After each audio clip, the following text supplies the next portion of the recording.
बिस्मिल्लाहिर्रहमानिर्रहीम। अस्सलाम वालेकुम नाज़रीन, मैं हूँ यासिर रशीद और आप मेरा व्लॉग देख रहे हैं। नाज़रीन, इक़्तिदार भी कम वक्त क्या चीज़ है। आप इक़्तिदार में हों तो आपको ये लगता है कि सारा निज़ाम आप खुद चला रहे हैं, आप ही के हाथ में सब कुछ है। आप जिसे पकड़ेंगे उल्टा लटका देंगे, जिसे पकड़ेंगे ज़मीन के अंदर गाड़ देंगे और जिसे पकड़ेंगे आसमान की बुलंदियों पे ले जाएंगे। ये आपकी मंशा के मुताबिक इक़्तिदार ऐसी ही चीज़ है। इक़्तिदार में हों तो आप सब ठीक और आपके मुखालिफ सारे चोर। आप इक़्तिदार से बाहर हों तो फिर वो ठीक और आप चोर। इसी तरीके से पाकिस्तान की सियासत चलती रहती है। कैप्टन रिटायर्ड सफदर साहब ने जनरल रिटायर्ड बाजवा साहब के बारे में बहुत सी बातें की हैं। उनका ये कहना था कि अब आप भी रिटायर्ड है, मैं भी रिटायर्ड हूँ, आप जनरल रिटायर्ड है, मैं कैप्टन रिटायर्ड हूँ, लेकिन दोनों सेम पेज पे हैं। अब मैं आपका पीछा करूँगा, आपने मेरे साथ बहुत ज़्यादतियाँ की हैं, आपने हमारी पार्टी के साथ बहुत ज़्यादतियाँ की हैं, तो मैं आपका पीछा करूँगा। और यही पीछा करते हुए उन्होंने एक मुकदमा भी दर्ज करवाने का फैसला कर लिया। आप ये देखिए कि इक़्तिदार में है तो इनके ऊपर जितने केसेस थे वो सारे के सारे नैब तरामीम के सिलसिले में ख़त्म होते जा रहे हैं और ये इक़्तिदार से बाहर होंगे। पाकिस्तान तहरीक इंसाफ अगर इक़्तिदार में आएगी तो पाकिस्तान तहरीक इंसाफ के नज़दीक ये सारे चोर होंगे। आजकल पाकिस्तान तहरीक इंसाफ इनके नज़दीक चोर है।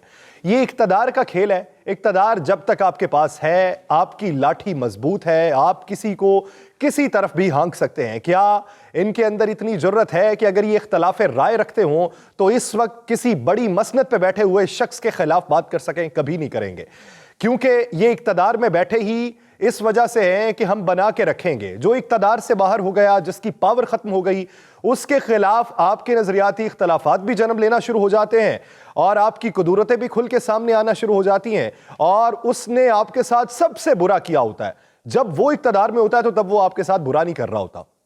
ये पाकिस्तान का इस वक्त मंजरनामा है। पाकिस्तान का यही मंजरनामा जो है आने वाले दिनों के अंदर पाकिस्तान मुस्लिम लीग नून का बयानिया बनता हुआ दिखाई दे रहा है। क्योंकि पाकिस्तान मुस्लिम लीग नून जब ज़िमनी इंतखाबात लड़ रही थी, पाकिस्तान तहरीक इंसाफ की उस वक्त हुकूमत थी, तो उस वक्त उनका जो नैरेटिव था वो एंटी एस्टैब्लिशमेंट था। मेरे बेशुमार व्लॉग्स के अंदर ये बात थी कि पंजाब ने सियासत को तब्दील किया, पंजाब के लोगों ने एक नैरेटिव को तब्दील किया, पंजाब के अंदर एंटी एस्टैब्लिशमेंट बयानिया ज्यादा परवान चढ़ा। ये कोई खुशबख्ती नहीं है, ये कोई बहुत अच्छी बात नहीं है, इस तरीके से नहीं होना चाहिए। लेकिन एक माइंडसेट तब्दील हुआ पंजाब के लोगों का और उन्होंने एंटी एस्टैब्लिशमेंट नैरेटिव जिसने भी अपनाया उसका साथ देने का फैसला कर लिया। ऐसा पहले सिंध के अंदर होता था कि सिंध में अगर कोई एंटी एस्टैब्लिशमेंट जमात होती थी तो उसको ज्यादा पजीराई मिलती थी। पंजाब के ऊपर टैग ये था कि प्रो एस्टैब्लिशमेंट जमात होगी तो पजीराई उसे मिलेगी। लेकिन रफ्ता रफ्ता वो ट्रेंड तब्दील हुआ और ये पाकिस्तान मुस्लिम लीग नून ने ट्रेंड तब्दील किया, पाकिस्तान तहरीक इंसाफ ने नहीं। ये इसका सेहरा पाकिस्तान मुस्लिम लीग नून के ऊपर है। अगर उन्होंने गलत किया है तो ये भी उनका जिम्मेदारी उनके कंधों पे है, अगर उन्होंने ठीक किया है तो ये सेहरा भी उनके सर पे है। क्योंकि पाकिस्तान मुस्लिम लीग नून थी जिसने एंटी एस्टैब्लिशमेंट बयानिए को परवान चढ़ाया। पीडीएम के साथ मिलकर मुख्तलिफ अपने जलसों के अंदर उस वक्त के आर्मी चीफ के ऊपर तनकीद की, उस वक्त के ISI चीफ के ऊपर तनकीद की और ये कहा कि हमें दीवार के साथ आपने लगाया। लेकिन फिर उसके बाद जब ये बरसर इक़्तिदार आए तो नैरेटिव चलना शुरू हो गया मियां शहबाज शरीफ का।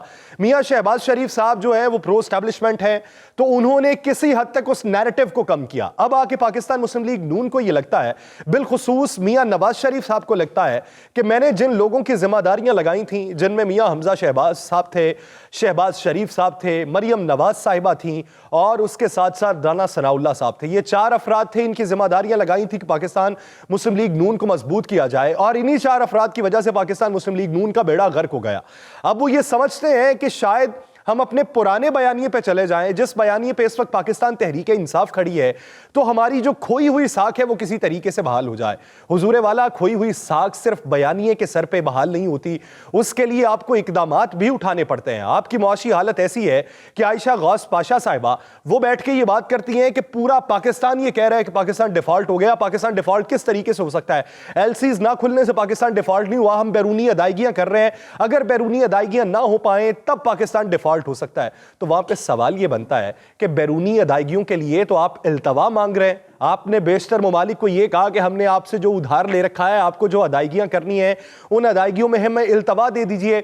इसी ज़िमन के अंदर आपने जो बड़ी कॉन्फ्रेंस के अंदर शिरकत की और पूरी दुनिया से डॉलर लाने का ढिंढोरा पीटा, वहां पे भी जाके आपने बयानिया यही अपनाया था कि हम इस वक्त बैरूनी अदायगियां नहीं कर सकते, हमारी हालत ऐसी नहीं है, हमें इल्तवा दिया जाए। उसी इल्तवा की बुनियाद के ऊपर 10 अरब डॉलर की आके आपने बात पाकिस्तान में की और 10 अरब डॉलर में आलमी बैंक ने भी आपको देना था और عالمی بینک نے ابھی جو $1.1 ارب کی قسط آپ کو جاری کرنی تھی وہ بھی روک رکھی ہے. IMF آپ کو ہاتھ نہیں پکڑا رہا.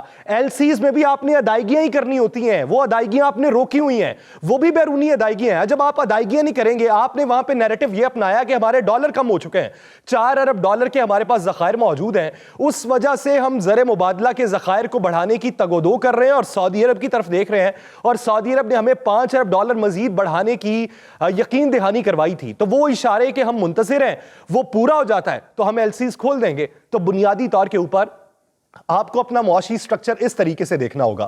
دوسری طرف اگر سندھ کی بات کریں تو سندھ کے بلدیاتی انتخابات کے نتائج کے بعد سب سے مشکل میں اگر کوئی جماعت ہے تو وہ جماعت اسلامی ہے. اس کی بنیادی وجہ یہ ہے کہ جماعت اسلامی اگر اپنی کھوئی ہوئی جو ان کی منشا کے مطابق 6 نشستیں ہیں وہ بھی انہیں واپس مل جاتی ہیں, تب بھی جماعت اسلامی جو ہے کراچی کا میئر نہیں بنا سکتی. اس کے لیے کسی دوسری جماعت سے الحاق کرنا پڑے گا. اب کس جماعت سے الحاق کیا جائے, یہ جماعت اسلامی کی سب سے بڑی پریشانی ہے. اگر وہ پاکستان پیپلز پارٹی سے الحاق کرتے ہیں, کیونکہ پاکستان پیپلز پارٹی بارہا انہیں یہ پیغامات دے چکی ہے کہ اگر آپ کو میئر بننا ہے تو اس کے لیے سڑکوں کی سیاست نہیں, بیٹھ کے آپ کو بات کرنی چاہیے.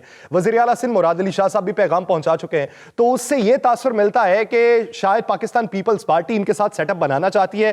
حافظ نعیم الرحمان صاحب کو وہ میئر بنا دیں, ڈیپٹی میئر اپنا بنایا, اور نیچے جو سیٹ اپ ہے اس میں پاکستان پیپلز پارٹی اپنی نشستوں کے حساب سے تناسب دیکھتے ہوئے اپنا حصہ مانگے. لیکن اگر جماعت اسلامی پاکستان پیپلز پارٹی کے ساتھ ملتی ہے تو ان کے لیے ایک بہت بڑا سیٹ بیک ہوگا. آئندہ عام انتخابات میں ہو سکتا ہے وہ جو نشستیں جیتنا چاہتے ہوں اور جن کی انہیں امید ہو اس میں انہیں کمی دکھائی دے اور وہ انہیں پولیٹیکل طور پہ نقصان پہنچائے. اب اگر وہ پاکستان تحریک انصاف کے ساتھ اتحاد کرتے ہیں تو میئر بن جائے گا جماعت اسلامی کا, ڈیپٹی میئر بنے گا پاکستان تحریک انصاف کا. لیکن وہاں پہ آپ کا پولیٹیکل نیریٹو بچتا ہے, لیکن آپ نے پوری کی پوری کمپین پاکستان تحریک انصاف کے ساتھ چلائی, وہ بھی کسی حد تک مینج ہو جائے.